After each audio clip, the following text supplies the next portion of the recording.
Sesaat lagi kita akan mengikuti embun pagi.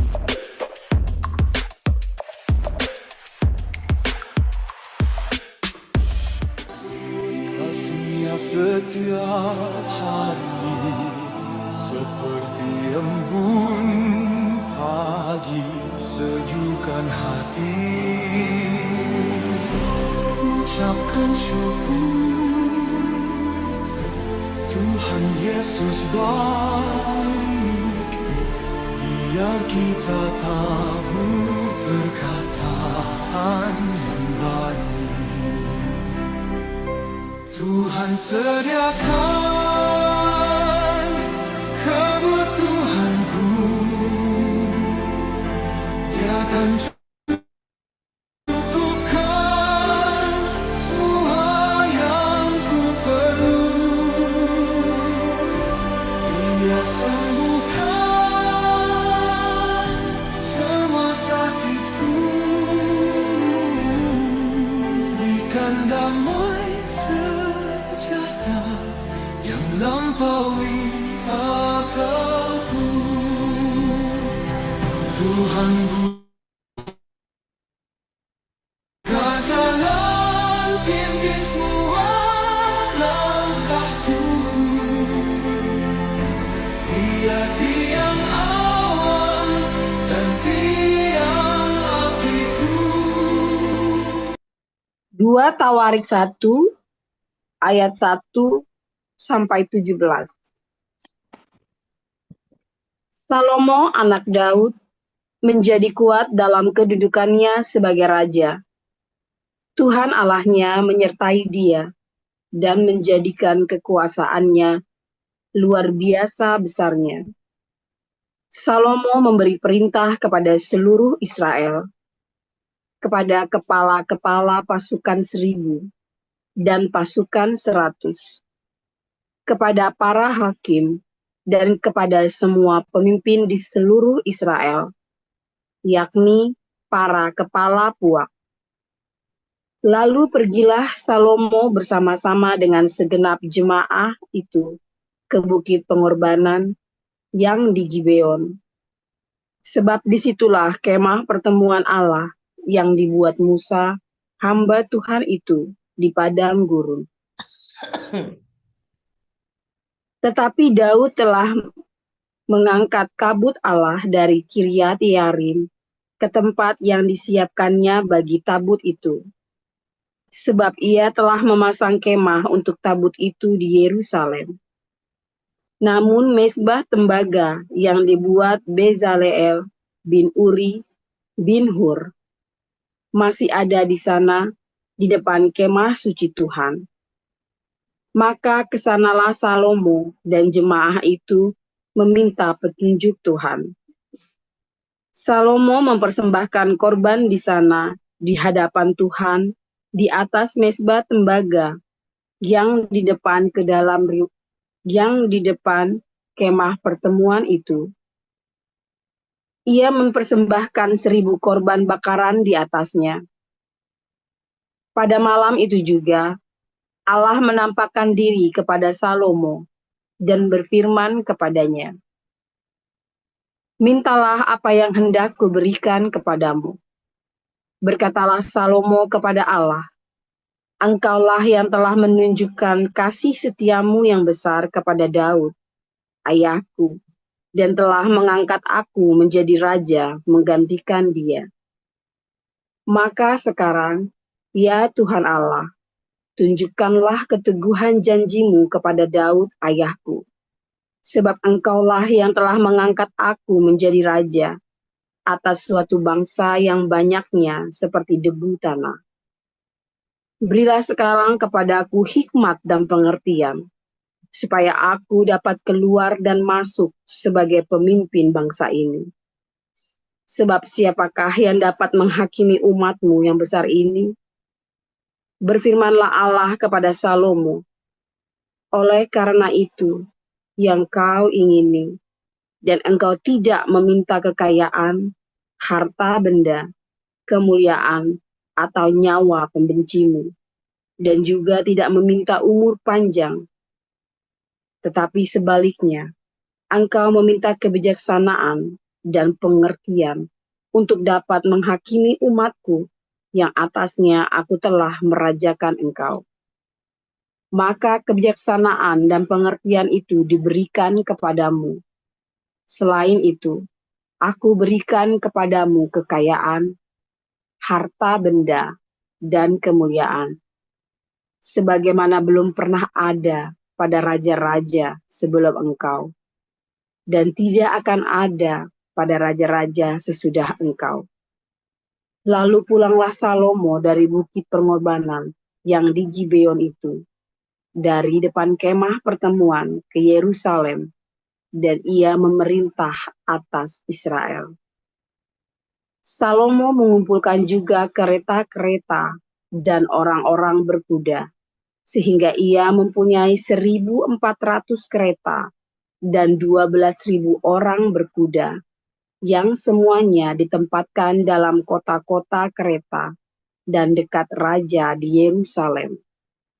Raja membuat banyaknya emas dan perak di Yerusalem, sama seperti batu, dan banyaknya pohon kayu aras, sama seperti pohon ara yang tumbuh di daerah bukit.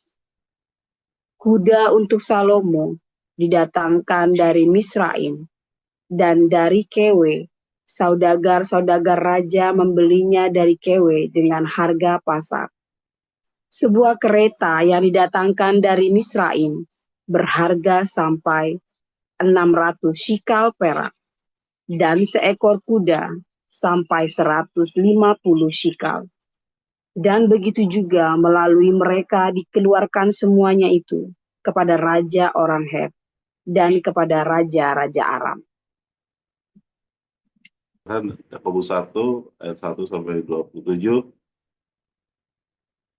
Salam dari Yakobus, hamba Allah dan Tuhan Yesus Kristus kepada ke-12 suku di perantauan. Saudara-saudaraku, anggaplah sebagai suatu kebahagiaan apabila kamu jatuh ke dalam berbagai percobaan.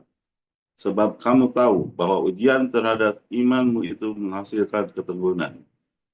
Dan biarkanlah ketekunan itu memperoleh buah yang matang, supaya kamu menjadi sempurna dan utuh dan tidak kekurangan suatu apapun.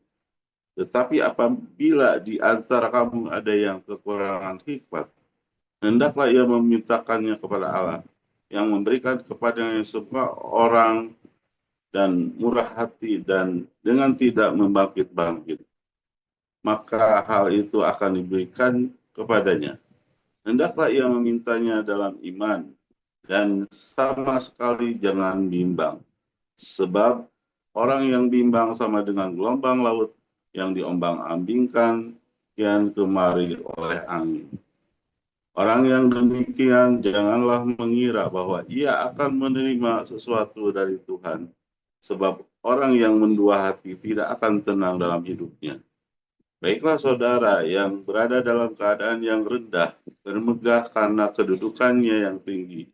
Dan orang kaya karena kedudukannya yang rendah, sebab ia akan lenyap seperti bunga rumput. Karena matahari terbit dengan panasnya yang terik dan melayukan rumput itu. Sehingga gugurlah bunganya dan hilanglah semaraknya. Demikian jugalah halnya dengan orang kaya. Di tengah-tengah segala usahanya ia akan lenyap. Berbahagialah orang yang bertahan dan dalam pencobaan, sebab apabila ia sudah tahan ini, ia akan menerima mahkota kehidupan yang dijanjikan Allah kepada barang siapa yang mengasihi Dia. Apabila seorang dicobai, janganlah ia berkata, pencobaan ini datang dari Allah, sebab Allah tidak dapat dicobai oleh yang jahat, dan ia sendiri tidak mencobai siapapun, tetapi tiap-tiap orang dicobai oleh keinginan sendiri, karena ia diseret dan dipikat olehnya. Dan apabila keinginan-keinginan itu telah dibuahi, ia melahirkan dosa, dan apabila dosa itu sudah matang, ia melahirkan maut. Saudara-saudara yang kukasihi, janganlah sesat. Setiap pemberian yang baik dan setiap anugerah yang sempurna datangnya dari atas, diturunkan dari Bapa segala terang. Padanya tidak ada perubahan atau bayangan karena pertukaran. Atas kehendaknya sendiri ia telah menjadikan kita oleh firman kebenaran, supaya kita pada tingkat yang tertentu menjadi anak sulung di antara semua ciptaannya. Hai saudara-saudara yang kukasihi, ingatlah hal ini. Setiap orang hendaklah cepat untuk mendengar, tetapi lambat untuk berkata-kata, dan juga lambat untuk marah. Sebab amarah manusia tidak mengerjakan kebenaran di hadapan Allah. Sebab itu buanglah segala sesuatu yang kotor dan kejahatan yang begitu banyak itu, dan terimalah dengan lemah lembut firman yang tertanam di dalam hatimu, yang berkuasa menyelamatkan jiwamu.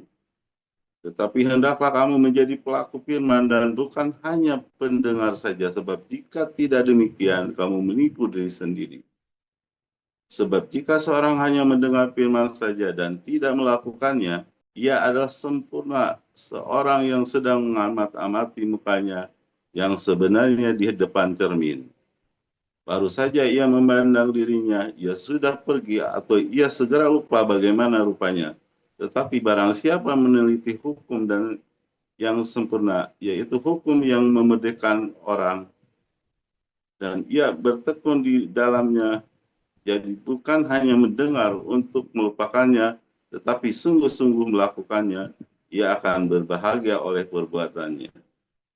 Jikalau ada orang menganggap dirinya beribadah, tetapi tidak mengekang lidahnya, ia menipu diri sendiri, maka sia-sialah ibadahnya. Ibadah yang murni dan yang tidak tercacat di hadapan Allah Bapa kita ialah mengunjungi yatim piatu dan janda-janda dalam kesusahan mereka, dan menjaga supaya dirinya sendiri tidak dicemarkan oleh dunia. Demikian firman. Haleluya. Firman Tuhan selalu baru setiap hari.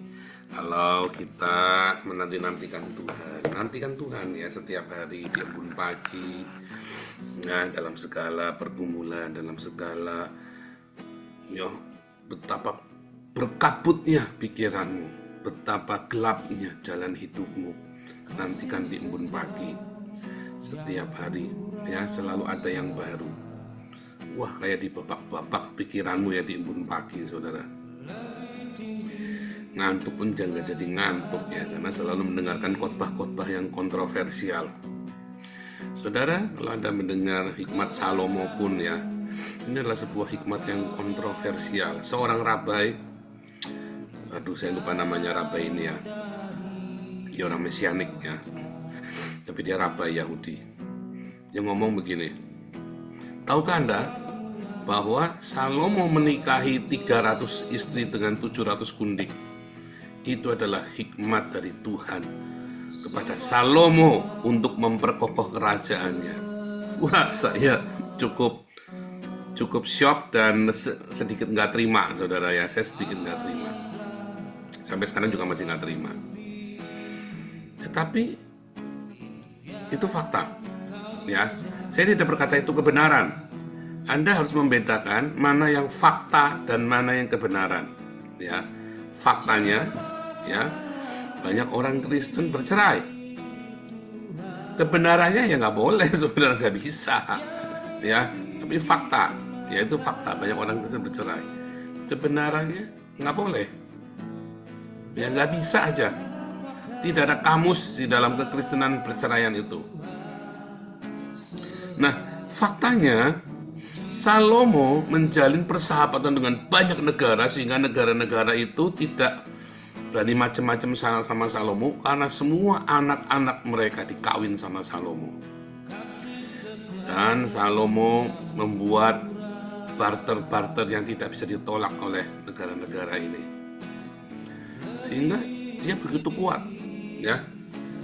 Tetapi saya tidak tahu apakah bagian dari barter, apakah ini bagian dari upaya Salomo untuk menyenangkan wanita-wanita. Ya, Salomo bersujud. Ketika wanita-wanita ini sujud kepada dewa-dewinya, maka Salomo ikut nemeni dia. ya kan? Menyenangkan hati para wanitanya. Nah, apakah ini termasuk di dalam hikmat yang Tuhan berikan? Saya kok yakin tidak begitu ya, saudara ya. Saya yakin tidak begitu. Bahkan Tuhan Yesus berkata, Salomo dalam segala kemegahannya tidak berpakaian seindah bunga bakung di ladang yang hari ini ada, besok dibuang ke perapian.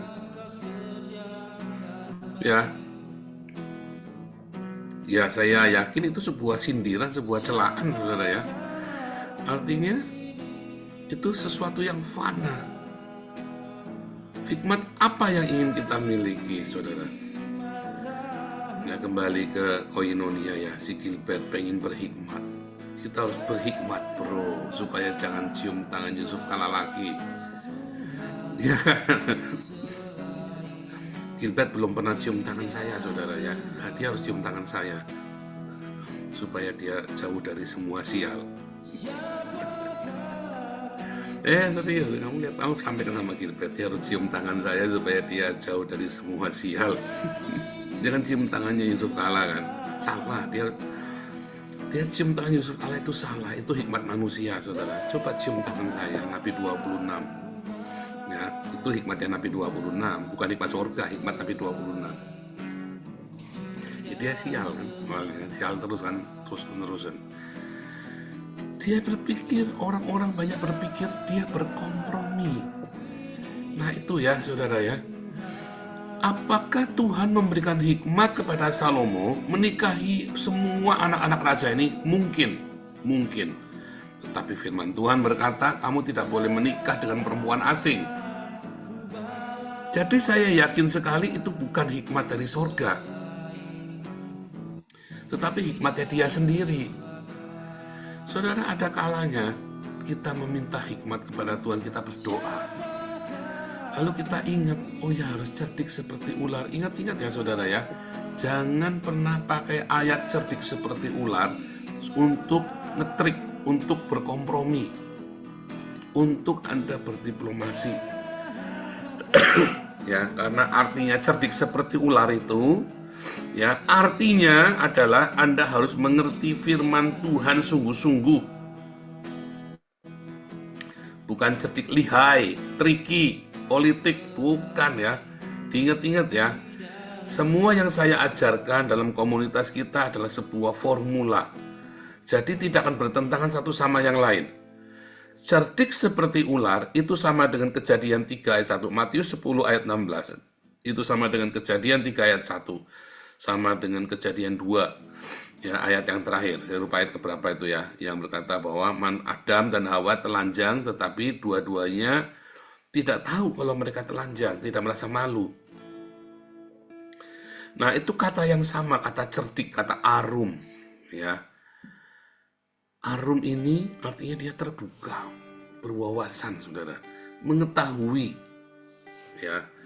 Nah makanya kemarin saya jelaskan, banyak orang tidak tahu kalau dirinya tahu.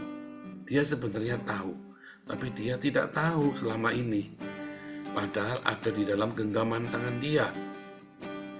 Banyak orang hari ini nggak bisa sukses, nggak berhasil, padahal itu ada dalam genggaman tanganmu. Anda yang punya tangan kaki lengkap, kenapa kamu tetap miskin? Padahal itu ada dalam genggaman tangan kamu. Tadi saya nonton filmnya orang cebol ya, orang cebol yang amat sangat kaya raya, namanya William, saya lupa namanya, William siapa itu ya, William Brad siapa gitu ya, orang cebol yang sangat kaya raya sekali, saudara. Cebol ya, kelemahan, tapi dia kaya raya. Dia tahu, dia punya satu hal yang dia bisa gunakan, yaitu cebolnya dia. Dalam kemiskinannya dia loh, saudara ya. Ada orang yang nggak punya tangan kaki ya, yang nggak punya limbs ya, cuma nggak punya tangan, nggak punya kaki. Dia bisa jadi orang kaya dan punya istri yang cantik, yang menggunakan kecacatannya dia. Bukan untuk meminta belas kasihan loh, tapi untuk bekerja, untuk memotivasi orang.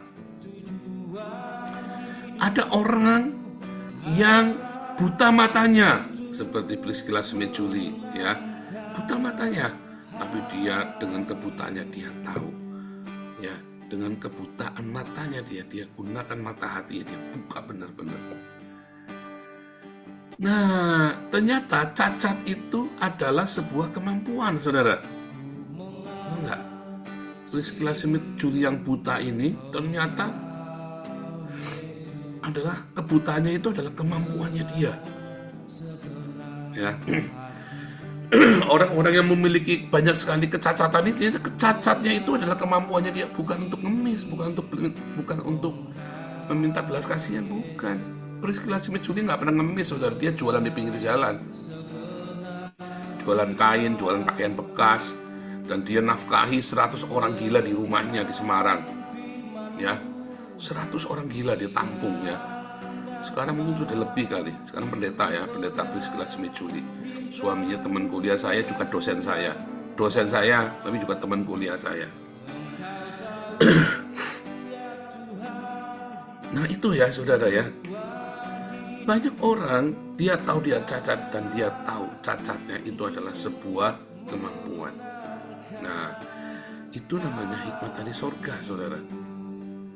Banyak orang mempunyai kemampuan, dia punya lengkap, ya, nggak idiot juga, IQ-nya nggak idiot, tangan kaki lengkap, semua panca indera lengkap. Tetapi dia tidak bisa menggunakannya, ya kan? Karena dia tidak punya hikmat. Karena dia memaklumi segala kelemahan, dia cari-cari untuk mengatakan maklum. Sementara orang yang cacat ini, dia selalu punya cara memotivasi dirinya, sehingga cacatnya itu adalah kekuatan bagi dia. Ya, cacatnya itu jadi kekuatan bagi dia. Malah kemarin si Deddy Mulyadi seri bolak-balik rahasia pengemis yang pura-pura buntung. Ya, karena konyol ini kan, cacatnya buat ngemis, pura-pura cacat buat ngemis. Nah ini mental ini, itulah mentalitas yang ada banyakkan orang. Makanya dia yang badannya utuh pura-pura cacat, cacatnya buat jualan kasihan. Tetapi orang yang punya hikmat dari sorga, dia gunakan cacatnya ya untuk berkarya. Contohnya Beethoven, saudara. Beethoven itu ternyata cacat juga, saudara ya. Ya, Beethoven itu cacat. Siapa itu penyanyi Italia itu yang suaranya bagus itu ya? Matanya buta. Ya. Ada pemain piano Korea yang Down syndrome dan tangannya cungkring kayak kepiting, saudara. Cuma bisa gini-gini tangannya begini, jarinya 3. Dia main piano bagus sekali ya, saudara ya. Banyak orang ya, bukan cuma Stevie Wonder, ada lagi ya, ada yang nyanyi yang orang Italia. Kalau Stevie Wonder kan orang kulit hitam, itu juga termasuk ya, Stevie Wonder ya. Stevie Wonder juga termasuk. Banyak orang-orang yang memaklumi dirinya nggak bisa, karena dia nggak punya hikmat. Tapi kalau Anda lihat orang-orang cacat yang dia menggunakan cacatnya itu untuk kemuliaan Tuhan. Kalau Anda ya cacat dan cacatnya itu menginspirasi orang untuk dia berjuang, itu namanya kemuliaan Tuhan, saudara. Ya, itu namanya untuk kemuliaan Tuhan. Ya. Tetapi banyak orang yang normal, banyak sekali orang normal, ya. Tetapi dia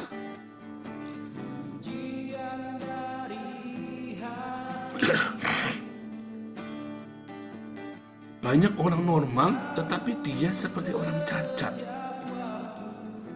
malah menjadi jerat bagi banyak orang. Beethoven ini totally deaf ya, ngerti saudara ya? Beethoven ini nggak bisa dengar katanya ya, tuli, tapi dia komposer banyak sekali lagu-lagu yang indah. Ya, orang Belanda ya, lahir di Belanda, kemudian dia besar di Jerman. Dia totally deaf, tapi dia komposer. Lalu bagaimana caranya ya? Saya nggak ngerti ya. Saya nggak ngerti kenapa Beethoven bisa telinganya nggak bisa dengar, tapi bisa jadi komposer lagu-lagu. Si Damara mah nggak ada apa-apanya itu tadi saudara ya, padahal normal dibanding Beethoven yang budek. Nah, dan banyak lagi saudara. Salomo dalam segala kemegahannya malah Tuhan bilang apa? Besok dibuang ke dapur api. Itu ya. Dalam segala yang dia punya warisan dari bapaknya, itu malah dicela. Karena dia pikir dengan mengawini banyak wanita, ya, dia bisa menyelamatkan negaranya. Tapi justru dengan mengawini banyak wanita, dia aman di zaman dia, tapi di bawahnya hancur. Negaranya hancur kan? Nah, saudara, setiap hari kita harus minta hikmat dari surga. Saudara, saya kalau bangun tidur ya, seringkali ada banyak pekerjaan kita yang mentok. Ya nggak, harus diakui dong, kita banyak kali kerja mentok. Kita sudah bikin begini, bikin begitu, terus saya sama anak ya, Tuhan tolong, Tuhan beri hikmat. Waktu kita membangun komunitas embun pagi juga sama ya, waduh kok ribut terus ya, kok ini terus ya. Tuhan tolong, Tuhan. Karena memang segala sesuatu ya, kalau kita mau serahkan sama Tuhan, ya serahkan sekalian. Jangan tanggung-tanggung. Nah, itu dia, ini kuncinya. Kalau kamu mau minta hikmat dari sorga, kamu benar-benar harus menyerahkan kepada sorga untuk semua pekerjaanmu. Lakukan terbaik dengan jalan yang benar. Serahkan, minta hikmat sorga. Maka Tuhan akan tuntun hidupmu setiap langkahmu, saudara. Dengan segala halangan, dengan segala rintangan. Tetapi halangan dan rintangan itu bukan sebuah stopan, bukan sebuah buat kamu berhenti, tapi merupakan filter supaya yang kamu lakukan supaya orang-orang yang datang, supaya orang-orang yang bersama dengan kamu itu orang-orang pilihan semua. Ya, kalau segala sesuatu yang mudah, yang datang sama kamu itu orang-orang kacang, orang-orang receh, saudara. Komunitas ini sudah difilter berkali-kali. Yang tersisa ya komunitas orang-orang yang militan-militan ini, yang kelihatannya dulu nggak dianggap sama orang lain, ya tetapi nyatanya orang-orang inilah yang bertahan sampai akhir. Ya kan? Termasuk komunitas yang di Den Haag. Wah, kita udah bolak-balik ya, difitnah, diomongin, ditinggal. Sudah biasa, saudara. Tetapi nanti akan tersisa, ya, yang tersisa orang-orang gelandangan sekarang kita ini. Nah, yang komitmen dengan kita orang-orang gelandangan justru. Nggak apa-apa, biarkan saja Tuhan pakai orang-orang ini. Saya mengulangi kejadian anak saya si Wesley ya, waktu dia diganti sama temennya, lalu disisakan komselnya itu komsel anak-anak miskin, anak-anak preman, anak-anak nelayan. Saya bilang bagus dong, mereka inilah orang-orang militan yang komitmen. Dan benar ya saudara, meledak ya komselnya ya, ratusan ya. Penginjilan militan malam-malam di jalan. Wah, langsung yuk, nggak pakai, tak tanya mamaku dulu ya, nggak pakai begitu saudara. Namanya anak preman, anak nelayan, dicak malam jam 9 jalan, yuk jalan kita bagi-bagi nasi, kucing, yuk langsung berangkat saudara. Kalau anak-anak Anda suruh begitu, jangan ya, pasti nggak boleh, karena anak nelayan, anak preman, yang perginya aja bisa 3 hari nggak pulang, ya kan? Jadi malah militan kan. Nah, kami juga mendapat kejadian yang sama ya, karena memang target kita adalah orang-orang gelandangan. Saudara, hikmat dari surga itu yang akan memampukan kita, saudara, untuk melakukan pekerjaan-pekerjaan ajaib. Ketika Gideon mau menyerang orang musuh-musuhnya, orang-orang Midian, orang-orang Filistin, maka yang diajak, saudara, dari 10.000 pasukan cuma 300 saja, saudara. Cuma 300 orang saja, ya kan? Ketika Daud mau perang, dia minta hikmat dari sorga, sehingga dengan pasukan berani matinya dia bisa nerobos musuh-musuhnya. Bukan masalah jumlah. Tuhan tidak pernah cerita jumlah dengan kita. Tuhan juga tidak cerita kualitas, juga tidak cerita jumlah. Pak, yang tersisa orang-orang begini Pak, nggak berkualitas. Belum tentu saudara, karena kualitas versimu dengan versi Tuhan berbeda. Ya, kalau ada 10.000 orang yang diajak lari, lalu minum air seperti anjing, lalu ada 300 yang mencedok airnya, apakah berarti yang 300 ini lebih berkualitas daripada yang 10.000? Ini kan cuma masalah manner. Loh, kalau pendeta-pendeta khotbah itu kan cuma ditafsirkan saja, diinterpretasikan. Tapi kalau Anda rekonstruksi, Anda lagi mau perang loh, bukan mau table manner loh. Anda ini mau perang, bukan lagi mau milih orang cara minum. Benar nggak? Ada yang minum langsung gitu kan, ada, tapi dia jago perang. Kamu mau pilih mana saudara? Ada orang yang minumnya hati-hati, dia pakai tisu segala macam. Saya nggak akan pilih orang itu kalau saya, saudara. Tapi ini masalahnya adalah Tuhan lagi mau tunjukkan caranya. Tuhan lagi mau tunjukkan caranya berperang, memberikan hikmat kepada Gideon yang kita tidak pernah mengerti. Ketika Israel mengelilingi Yeriko itu, saudara, ada penjelasannya ya, mengapa Yeriko bisa runtuh tanpa digempur-gempur, runtuh sendiri, hanya dengan sekali, dan yang hari terakhir 7 kali bisa runtuh Yerikonya. Nah, itu adalah hikmat dari sorga, saudara ya. Nah, seringkali hikmat dari sorga ini sangat kontroversial, tetapi tidak akan pernah melanggar firman-Nya sendiri. Itu kata kuncinya, saudara. Jangan pernah Anda sedih ketika perusahaanmu lagi turun, down, apalagi masa-masa ini. Jangan pernah sedih ketika karirmu lagi turun. Jangan pernah sedih ketika kamu lagi down. Jangan pernah sedih ketika kamu lagi ditinggal. Jangan pernah sedih ketika kamu nggak punya uang. Kamu fokus sama Tuhan. Tuhan ajarin kamu bukan karena uang. Tuhan ajarin kamu bukan karena teman.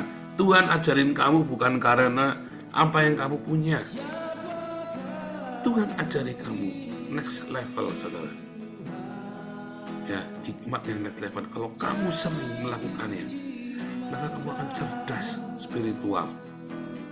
Nah, kecerdasan spiritual ini yang kamu nggak mau dapet. Kamu nggak mau belajar. Kenapa? Karena kamu begitu nggak punya uang kan girap-girap kan, utang sana utang sini kan. Kamu pikirkan uang itu hikmat dari surga, yang penting dapat uang hari ini. Mau bayar anak sekolah, yang penting kamu dapat uang. Salah, saudara. Yang penting dapat uang. Yang penting anakmu bisa tetap sekolah. Benar nggak? Wah, anakmu sakit, cari utangan, yang penting punya uang. Salah.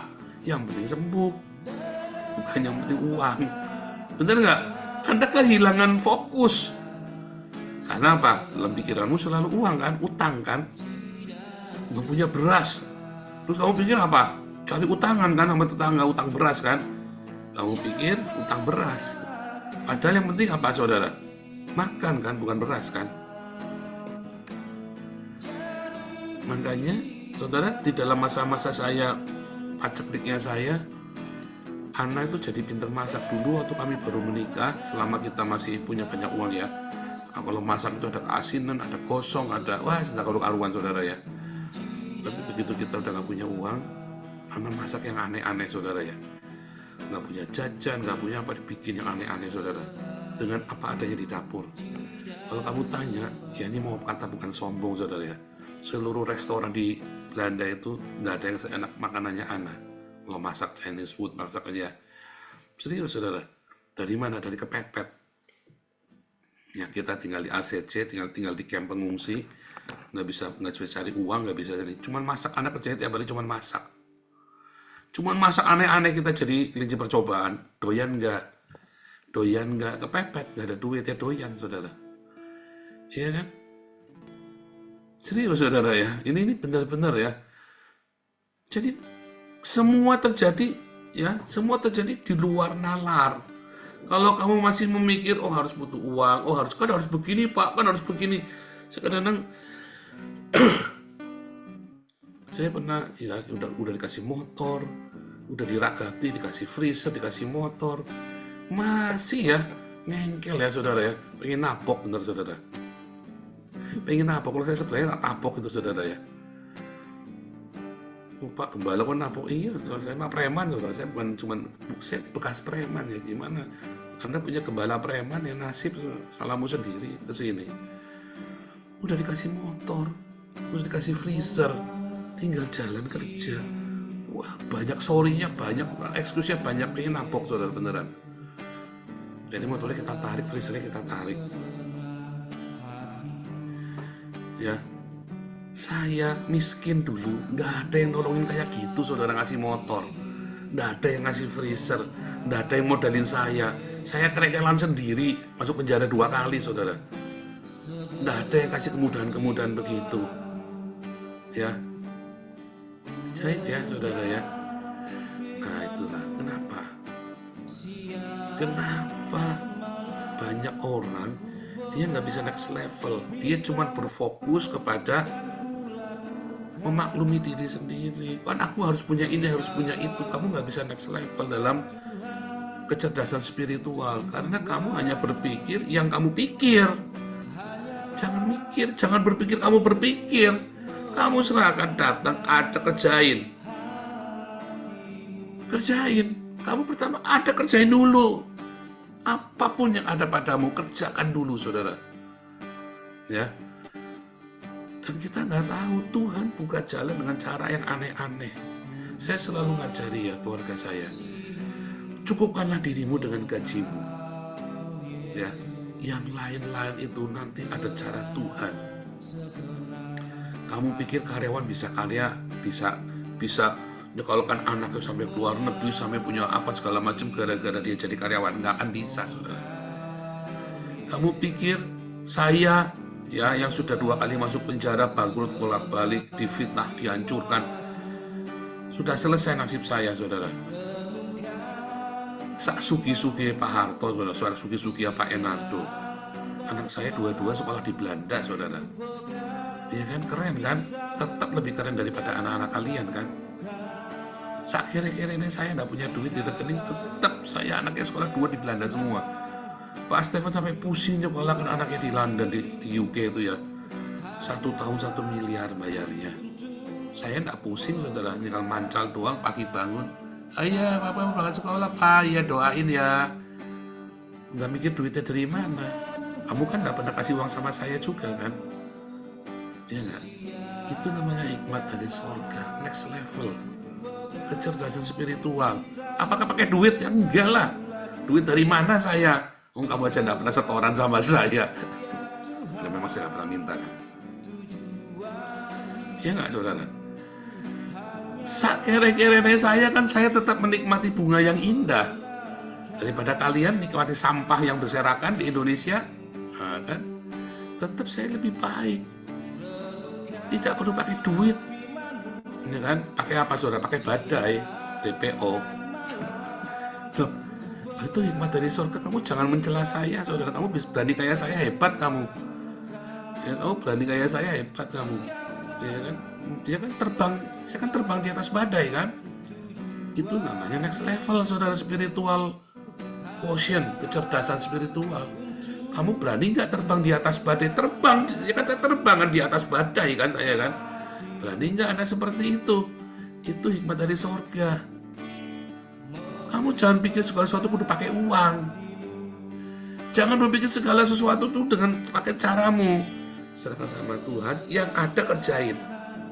Latih dirimu selalu berikan yang terbaik walaupun gajinya kurang. Jangan kayak PT Yihong, sok-sokan demo, perusahaan ditutup beneran, kere kamu semua. Bagus saya bilang. Saya kalau jadi perusahaan tak tutup beneran, beneran ya. Boykot Pizza Hut, goblok. Kalau saya jadi yang punya Pizza Hut, tak tutup sekalian, saudara. Kere sisan, goblok demo terus karyawan. Goblok, saudara. Kamu jangan mau ikut demo ya, komunitas Embun Pagi, diajak demo, jangan mau, saudara. biar mereka dipecat, nanti kamu jadi supervisor. Serius, jangan mau demo kamu, ya. Kamu dikucilkan teman-teman, mereka nggak ngasih makan kamu kok kalau kamu kere kok.